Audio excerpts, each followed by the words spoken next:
Hey, what's up guys? I'm going to show you guys all the possible ways of connecting the ASUS ZenWiFi AX Mini XD4. This is a 3-pack system from ASUS, retails for $280. And if you're wondering, well, what's the difference between the mesh Wi-Fi and a regular router? Well, the difference is that if you take a regular router, connect it to your modem, if you're close to it, you're going to get pretty good speeds, but the farther away you get, your signal is going to become weaker, which normally translates to slower speeds. Now what a mesh Wi-Fi does is you basically have this here and then you add another one where it's 2 or more devices. You add another one 2 rooms away, so when you go 2 or 3 rooms away, you still get a pretty good signal because now you're connecting to this guy. And that's all done automatically, and it's a single network that you're connecting to, a single Wi-Fi name, otherwise known as an SSID. Okay, so if you guys are interested specifically in the performance of this ASUS, I've done a video on that where I go over the speed test and range test in different configurations. I will also put product links in the description below, so be sure to check that out. And while you're down there, smash that subscribe button. Alright, let's get started. Okay, so I have my cable modem, and my modem is just a modem by itself. If my modem was a modem router combo, I would disable the router portion of it, or I'd call my ISP and switch it out if they allow you to with just a regular modem, or I would put that modem router combo in bridge mode, which putting it in bridge mode essentially disables the router. Because if you don't do that, you're essentially going to create 2 different networks, which is what I think most people don't want. That's certainly what I don't want. And that has nothing to do with a guest network. You still can make a guest network with this, no problems. In fact, I also have a guest network. Okay, so there are several options. Pretty much it comes down to wireless backhaul and wired backhaul, but I'm going to go with 3 options because technically, even if you get a 3-pack, you can still just use the router and not use these other 2. You don't have to use them, or if you want to use 2 of them, you can do that as well. But essentially, talking specifically about this, you get a router which has a WAN connection. WAN stands for Wide Area Network, which connects to your modem. And you have a LAN connection, which stands for Local Area Network, which connects to your home devices or one of these or to a switch. Now, the other 2 are, ASUS calls them nodes, but they're otherwise known as access points or extenders or satellites. Different companies call them different things. So I'll call it a node because ASUS calls it a node. But you can see that we don't have a WAN connection here. So we have a LAN here and a LAN here. These are essentially identical. Okay, so we have to connect. Let's actually start with option 1. Now, all my numbering schemes are consistent with all my other videos, so that's how I'm going to continue to do this one. If you guys have questions or anything like that, just leave in the comment sections below. I do try my best to answer them. Okay, now assuming you have a modem, or if you have a modem router combo and you disable that or put it in bridge mode, if you have a router that you're currently using, then you have a few options really. So the first option is, if that router is an ASUS router and that supports AI mesh, technically you can connect it to this and it will still create one single network. If that's an ASUS router and doesn't support AI mesh, then you can't connect it to this. So I recommend removing that. Or if it's a non-ASUS router, I recommend removing that. Now, if it's an ASUS router that supports AI mesh and you just don't want to use it, then you don't need to, because this mesh Wi-Fi is designed to replace your router. But I'm just letting you guys know that it does technically support with AI mesh. I haven't tested that, but it does technically support it. Now, the cable modem brand does not matter, and the unmanaged switch brands don't matter. But the mesh Wi-Fi or the router brands do matter. So this is a D-Link and this is a Netgear, and I will get into these and I'll explain it. Okay, so starting with option 1, I take my router.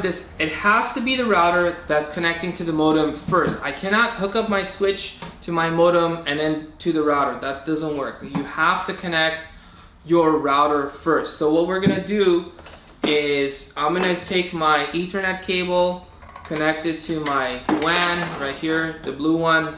It says WAN/LAN, but that's the one you want. and I'm going to connect that to my modem. Now my modem technically has 2 Ethernet ports, but the second one is I have to pay them to get an additional service, which I definitely don't need. So only my top port is the active one. And you know, assuming this is connected to my coax cable or however your internet is and powered up. So I'm not showing that, but I'm basically showing all the Ethernet connections and how you connect them. So this is option 1, where you use the router by itself, which is technically not a mesh Wi-Fi anymore because you're not using 2 or more devices. So this is all I need, and then I'm done. I have a home network and I'm good to go. But what if I need to connect some stuff with Ethernet? Well, I have a few options. So what I can do is I can connect my LAN port. And routers are essentially designed to expand your network. That's what routers do. They basically take one IP address and they expand it into many local IP addresses. And then when it goes back to the internet, they all go out as the same IP address. But within your network, they all have different IP addresses. So, okay. So basically, I connect this to the LAN right here, and then I connect this to my computer, let's say, and then I'm done. So everything else has to connect with Wi-Fi. And then it's like, okay, well, what if I want to connect more devices? How do I do that? Well, instead of connecting this to your computer, what you can do is actually just connect it to your switch. And the switch brand doesn't matter. I just recommend getting an unmanaged switch that supports gigabit. And so that's what I have here. So I connect it to that. And then now I have, this is an 8 port, so now I have 7 other ports that I can use. So now if I want to connect this to my computer, I basically just connect this, and then I connect this to my computer. If I want to connect something else, I could do that as well. So I could do that and connect that as well. So if I want to connect 2 stuff, let's just say 2 things, not 2 stuff. If I want to connect one to my computer and one to my Xbox as an example, well, I could do that. And if you're wondering, you know, does it matter which port I connect to? Absolutely not. It doesn't matter. I could take this one from the router, connect it here. It does not matter. This is all handled automatically. It's plug and play, literally plug and play. You just power this on and then connect the Ethernet ports, and then the router will pretty much handle the rest, and you're good to go. So that's option 1. Option 2 is wireless backhaul. So wireless backhaul is basically when I wirelessly connect these to each other, meaning I just go, let's just say 1 or 2 rooms away, more likely 2 rooms away, and then I connect this to the power, and it wirelessly connects to this. Now, specifically for this ASUS, when you're setting it up, they're all supposed to be next to each other. You set them up like that, and then you unplug it and then take it to your desired location. Now, when you're setting up, all ASUS cares about is if it could see them. It doesn't matter. You could change your mind and connect it via Ethernet later or via wireless. That has nothing to do with initial setup. So after initial setup is done, it's going to ask you to put all these within, I think, 3 meters of each other. And then after that, you unplug it and then take it to your desired location and plug it in. So I take this, I put this, let's just say 2 rooms away, and then I don't have to use this one. I can use this one. Again, it's my choice. And then I could take this and put it another 2 rooms away. Now, what you want to do is you kind of want to place it in a way where this guy is the center point, if it's possible. I realize that some homes that's not possible, but you kind of want this guy to connect to this guy directly and this guy to connect to this guy. You don't want this guy to connect to this guy to connect to this guy, because then this guy is going to be the slowest. Because it's hopping to this guy, then hopping to this one wirelessly. You want to just minimize the wireless hops as much as possible. So, you know, if I had this in the center, I was putting this 2 rooms that way and that one 2 rooms that way, then, you know, that's better. Or you don't have to use it, or upstairs, whatever. So if you had, let's just say 3 floors, you had a basement and 2 floors, if possible, I would put this in the first floor, put one of these in the basement, and put one of these in the second floor. So, yeah, you guys get the point. So when you wirelessly connect it, now when you walk around with your Wi-Fi device, again, connecting to the same SSID or the network name or Wi-Fi name, whatever you want to call it, when you walk throughout, you don't have to change any settings on your phone whatsoever. So if you're close to this one, it'll detect it, it'll switch, you'll get a good signal. If you're closer to this one, it'll connect, it'll detect this, and you'll still get a pretty good speeds. Now, if you're wondering, okay, if I wirelessly connect them to each other, are my speeds going to be faster on the main one that's connected to my modem versus this one? And the answer is yes. Now, I've done all the speed tests in my other videos, so I don't want to get too much into it. But yeah, if you're wirelessly connecting these, because this is a dual band system, you're going to suffer some speeds, more like a 50% or a little bit more of a drop in speeds from what I saw, at least, from my internet speeds. Now, the other question I get asked a lot is, if I wirelessly connect these to each other, can I use the LAN port to connect, let's just say I have an Xbox in another room that I want to connect. Can I, even though this is wirelessly connected to the main router, can I use the Ethernet port? And the answer is yes, you can do that. So you can just, plug this into the Ethernet, and then you can plug it in, and then you're good to go.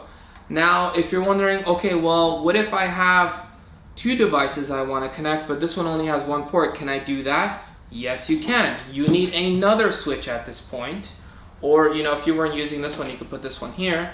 And you basically do the same concept. Pick any port you want, doesn't matter. You could pick the first one, you could pick the middle one.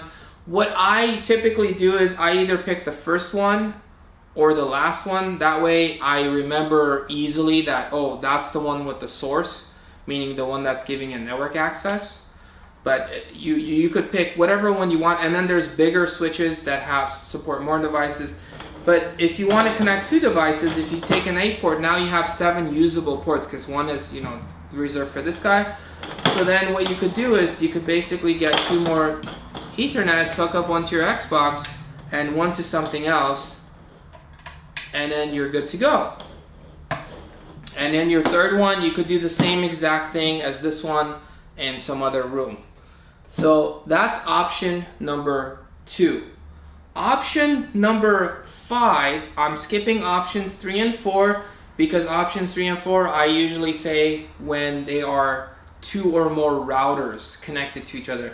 But because this is a router and 2 nodes, I'm going to go with option 5, which is very similar to how I did the Netgear Orbi. Okay, so option 5 is when you connect these to each other via wired. So it's called wired backhaul, and what that means is, so if we take this here, I would basically connect this to this directly, or I can connect this to a switch, assuming this is connected to the switch. So that would be option 5. Now option 5 is if you have these connected, you're going to get really good speeds, whether you're closer to this one or this one. So this is the preferred option, but if you do it this way, then now you don't have any Ethernet ports that you can use. However, there is a trick to this as well. You technically, because you only have one and this was reserved, if you're doing wired backhaul, it's like, okay, well, what if I want wired backhaul, but I also want to connect some stuff with Ethernet so I could get like full speeds throughout? Well, the way you would do that is, instead of connecting it directly to this node, what you would do is you would connect it to a switch, and then from a switch, you would go here.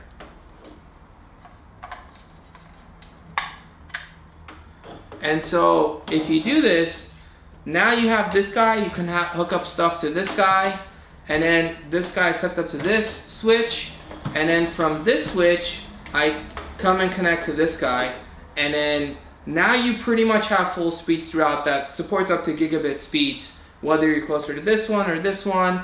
Technically, it could support up to gigabit speeds, especially on Ethernet.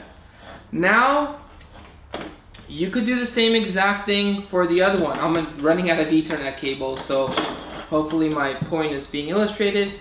But what you can do is, if you want to do wired backhaul for all 3, then what you could do is you could come from here, you could go directly from here to that guy,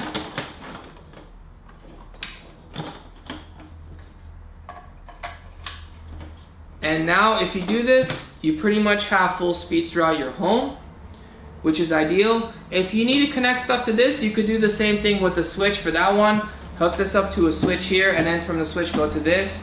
So you could do that. You could also just wire two of these to each other and leave the third one on wireless. You could do that as well. So that's your choice, whatever you want to do.